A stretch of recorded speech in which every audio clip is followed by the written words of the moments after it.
For more medical podcasts, visit us at podlearn.org.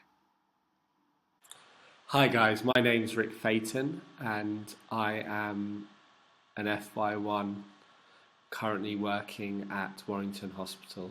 Today I'm going to speak to you about hepatic failure. This is my first podcast for the PodLearn team, so I hope you enjoy it and you find it interesting, and I would really value any feedback that you can offer to me so that I can improve future podcasts that I upload to the site. So hepatic failure is a very serious presentation, and it's one which I feel you'll definitely encounter when you start working on the wards. So it's important to understand how these patients present, how we investigate them and how we manage them. So I thought a good way to go about teaching you hepatic failure is to start with a case that I saw on the ward, and then go on to speak about the ins and outs of the clinical presentation. So first of all, I'll talk about the case of Mrs. M, who was a 45-year-old lady with a background of alcohol excess and IV drug use. She had recently stopped drinking, and she presented to A&E generally unwell and vomiting. So the impression on admission was one of acute alcohol withdrawal. So her LFTs were in keeping with chronic alcohol misuse, and her bilirubin was within normal range. So she was initially treated with IV Pabrinex and chlordiazepoxide. She came to our ward and she was still complaining of a lot of abdominal pain and shortness of breath. So our differentials at this point were quite broad. So we were thinking maybe this is a gastritis based on her excess alcohol intake.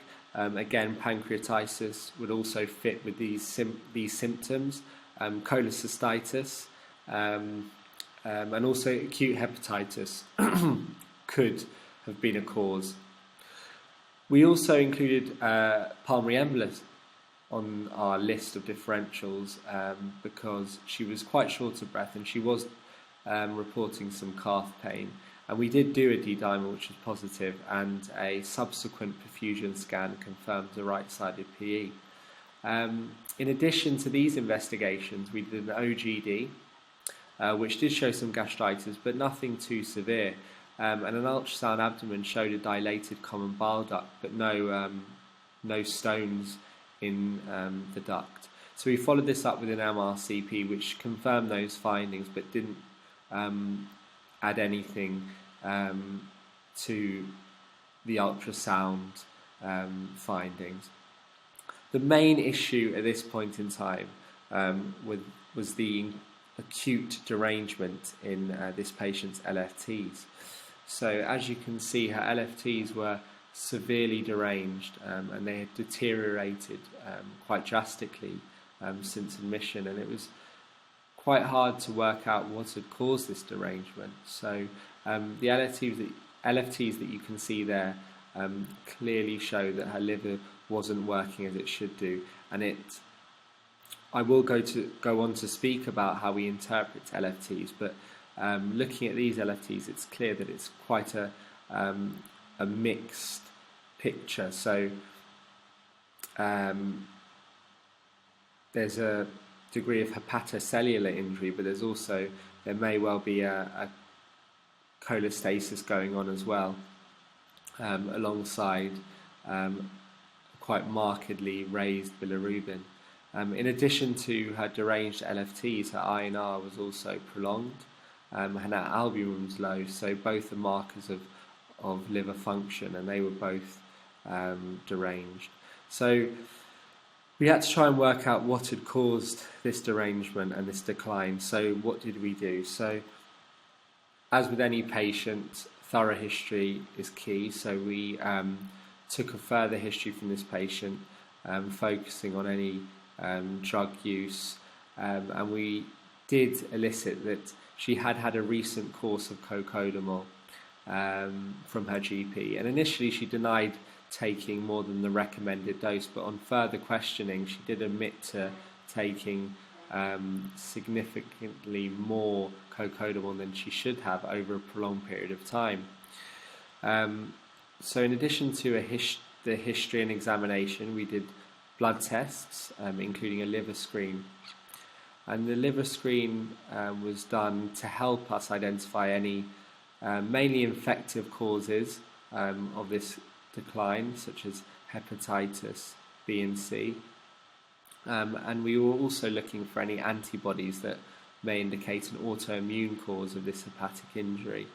In addition to this, because she was quite unwell clinically, we did a blood gas to gauge whether she was acidotic, and we also were looking at her lactate to see whether her tissues were being perfused adequately and whether there was some significant hepatic necrosis going on. At that time, the pH on the gas was normal, which was reassuring. So her liver screen was negative, and in light of the history, a diagnosis of acute drug-induced hepatitis was made. So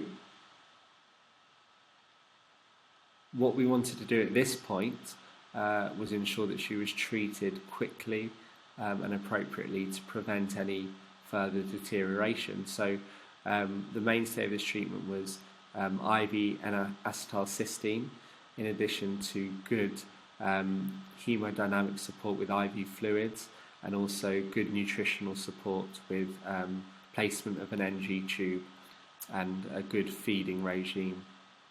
So the patient improved clinically and fortunately was discharged a week later. So now I'd like to speak to you about hepatic failure. And hepatic failure can be either acute, so in patients who have no pre-existing liver disease, there's a really rapid deterioration in liver function that occurs over days and weeks. Or this failure can be acute on chronic, so in patients who have a background of cirrhosis, they can decompensate and develop hepatic failure. And in these patients, because they have less physiological reserve, the prognosis is much worse. So before speaking about the presentation of hepatic failure, I think it's quite important to just go through how we interpret LFTs and also just some of the functions of the liver, because I think that makes it a bit easier to understand how these patients present in a clinical setting. So when you order liver function tests, you'll get 5 different results. So you'll get an AST, you'll get an ALT, an ALP, gamma GT, and also a bilirubin. So the AST and ALT are good markers of hepatocellular injury. AST is more specific to the liver, as it's mainly found within the hepatocytes. ALT is expressed in the liver, but it's also expressed in skeletal muscle and red blood cells.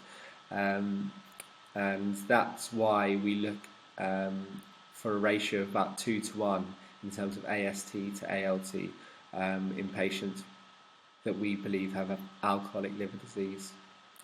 So a predominant increase in AST and ALT will point towards hepatocellular impairment, which can be caused by toxins, alcohol, and viruses.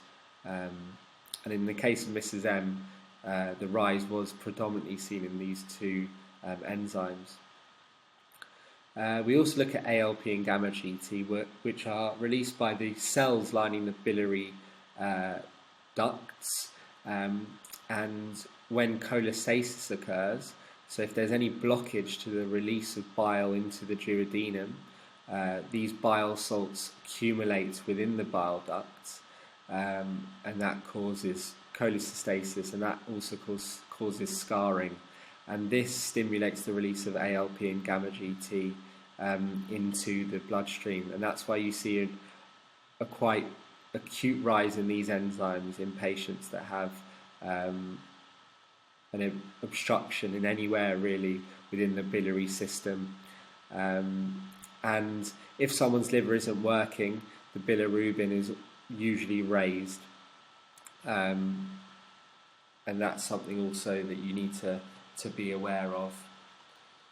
So just some functions of the liver, and the liver is such a crucial organ, and it has a number of different functions. And if you know the function of the liver, you can then more easily understand how these patients present and the important things to be aware of when you're managing patients who have hepatic failure. So here are just some of the functions of the liver. So the liver synthesizes important clotting factors, important plasma proteins such as albumin. Bile synthesis occurs in the liver. The liver also is crucial in metabolizing toxins. Also aids with the absorption of nutrients, vitamins, and it also produces immune factors to help protect us against infection. One thing that I failed to put on this list is the liver is also crucial in gluconeogenesis, and that's very important to note, because when a patient has hepatic failure, monitoring of blood sugars is crucial, and it's something that can be overlooked. So what are the common causes of hepatic failure? So common causes are viruses, namely hepatitis A through to E, ischemia, so hepatic vein thrombosis can cause hepatic failure. Medications and toxins, so medications such as paracetamol and toxins such as alcohol are very common causes of acute hepatic failure. And there are also autoimmune causes. Less common causes include Wilson's disease, acute bile duct obstruction, so that can be caused by a stone or a malignancy. And rarer infective causes include CMV and EBV. And a good way of going through causes of diseases is to use a surgical sieve. And I like the acronym vitamin D. So obviously you can change it according to what area of medicine you're revising. But for example, in the case of hepatic failure, it applies quite nicely. So vitamin, so the V, that could be vascular, I, infection, T, trauma, and trauma is a cause of hepatic failure, A, autoimmune, M, metabolic, I, ischemia, and N, neoplastic, and then D could be drugs, and then in addition to this, you can include idiopathic causes and environmental causes to your list, but it just gives you a bit more of a structure when you're trying to rack your brains as to the different causes of clinical diseases. So how do these patients present? So these patients tend to be very sick, so they'll present jaundice, they may well be encephalopathic, they may be vomiting, they may have bleeding, so they may have quite significant hematemesis from esophageal varices, and they may be complaining of a lot of abdominal pain. And in addition to these symptoms, there may be signs of chronic liver disease which you can pick up, which can aid with your diagnosis. So here's just a little cartoon picture of how these patients may present and the different manifestations of chronic liver disease. So as I mentioned, these patients get varices secondary to portal hypertension. They also may get palmar erythema. They also present with quite significant edema due to low levels of plasma protein, and you also get spider nevi and caput medusae on the abdomen and trunk, again secondary to portal hypertension. So these are some important signs to be aware of when you're seeing a patient with acute hepatic failure. So how do we investigate hepatic failure? And I think, again, with anything in medicine, it's important to have a structure to your investigation. So I like to divide my investigations into 3 different categories. So history and examination, basic blood tests and imaging. So history and examination focus on the presenting complaint, as well as alcohol intake, medications, travel and social history, which are all very relevant in these cases. Then examination, so are they jaundiced? Are they encephalopathic? Are they bleeding? Do they have signs of chronic liver disease? Are they hemodynamically compromised? Things like that are important to note. Then moving on to blood tests, so obviously you want to do LFTs to get a baseline, and then you want to include things like albumin, prothrombin time and glucose, which are all good markers of liver function. In addition to this, you can do a liver screen to aid your diagnosis, and you can also do blood gases, which give you a marker of liver perfusion, and this can be quite helpful in assessing how severe the hepatic injury is. Moving on from basic blood tests, you can then do imaging. So the most basic imaging that we can do is the ultrasound abdomen. So that will give us a good idea of whether there's any underlying cirrhosis, is there any hepatic duct dilatation, is there any other pathology in the biliary tree or around the liver that may be contributing to this hepatic impairment. Moving on from that, we can do a CT abdomen, and we can also do things like MRCP to give us a better idea of what is actually going on around the liver. So I think that's quite a good way of categorizing your investigations, and when you're on the ward and you're asked to discuss your investigations, I think that gives you a good framework and quite a logical way of going through things, and it makes it easier for you when you're pressured on the ward or you're a bit nervous. So I think that's quite a good way of looking at investigations. So how do we manage liver failure? So if you read a lot of the literature online, the mainstay of management is supportive. So you want to obviously stop any offending medications, you want to stop alcohol intake, and then obviously if you're stopping alcohol intake quite acutely, you then want to support these patients appropriately. So you want to make sure that they've got benzodiazepines written up to prevent seizures, and you also want to make sure that they've got IV vitamins written up, as well as things like lactulose, which can help to prevent encephalopathy. You then want to try and treat the underlying cause if you've identified a cause, for example, drug overdose. And then there are other things which are important to note. So careful attention should be paid to fluid management and hemodynamic support, because these patients, because of the build-up of toxins in the system, are quite high risk of circulatory dysfunction.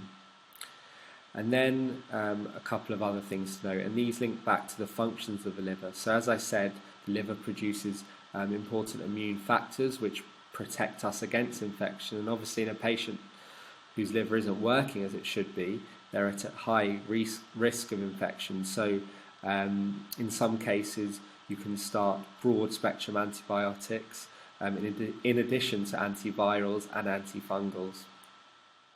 Clotting should also be monitored, as these patients aren't producing the correct amount of clotting factors, and if their INR is very deranged, one should correct that with vitamin K, which can be given IV or orally. These patients are also very malnourished because they're just not absorbing the nutrients and vitamins as they should do. So good feeding regimes are crucial. So a lot of the time you will have to place an NG tube and feed them that way until they're able to get to a point where they can take enough on board, orally, enterally. So in addition to that, just monitoring blood tests, monitoring their clotting on a daily basis will help to guide your treatment. If these things don't work and the patient continues to deteriorate clinically, the only real definitive management and cure is a liver transplant, and before that you're likely to be speaking to the intensive care unit about these patients, because they'll need further invasive support, so things like inotropes to maintain their blood pressure, and if they have quite significant renal injury, you may need to consider hemofiltration. So just briefly, this is the King's College criteria for liver transplantation, and as I've said during my presentation, these are all things that you should have been aware of in the early stages. So things like doing blood gases, monitoring clotting, monitoring their renal function, and obviously clinically monitoring their mental state and whether they're encephalopathic. So just quickly, the most common cause of acute liver failure in the developed world is paracetamol overdose. So I thought it'd be quite good to just quickly touch on that area. So paracetamol is obviously very easy to get hold of, and that may be a reason why it's such a common cause of overdose. And paracetamol is metabolized in the liver, and usually it undergoes conjugation to a non-active form, and this is in phase 2. In an overdose, this pathway becomes saturated and the excess paracetamol is shunted to phase 1, and this involves oxidation. And the oxidation is done by the P450 enzyme system, which I'm sure you're all aware of, and the oxidation occurs, and this leads to a build-up of toxic metabolites, namely NABQI. And this toxic metabolite leads to the depletion of glutathione stores, and glutathione is an antioxidant within the liver and prevents hepatocellular damage. And without this antioxidant, that occurs, and the effects can be quite disastrous. So here's just a quick diagram of what happens, and I think it's quite a well laid out diagram. So how do we treat paracetamol overdose? So first off, you want to take a paracetamol level as soon as you can, and you want to try and work out how long from taking the overdose to doing the level, and then using that information you can then plot on a graph and work out whether this patient needs treating or not. And the graph itself is quite easy to use, and once you've plotted your plasma paracetamol concentration level according to time from overdose, you can then initiate management. So the mainstay of treatment is treating these patients with IV N-acetylcysteine, and what that does is replenish the glutathione stores and prevent any further hepatocellular damage. And the liver is very good at repairing itself, so if you can get in there early, a lot of the time these patients do quite well. And this is just a quick diagram which I got from the Royal College of Emergency Medicine, which gives you guidance on how to administer these infusions. So that's everything. I hope you've enjoyed my talk, and here are just a few conclusions. So acute hepatic failure is a medical emergency. A thorough history is key to diagnosis. You need to look closely at LFT patterns to work out exactly what might have caused this deterioration. Rapid treatment is key to recovery, and supportive treatment is the mainstay of management. And there are a number of causes that you need to be aware of. So thank you for your time. I hope you enjoyed it. And as I said, I'll value any feedback on this presentation. It's my first one, so anything that you can offer will be greatly appreciated. Thank you very much.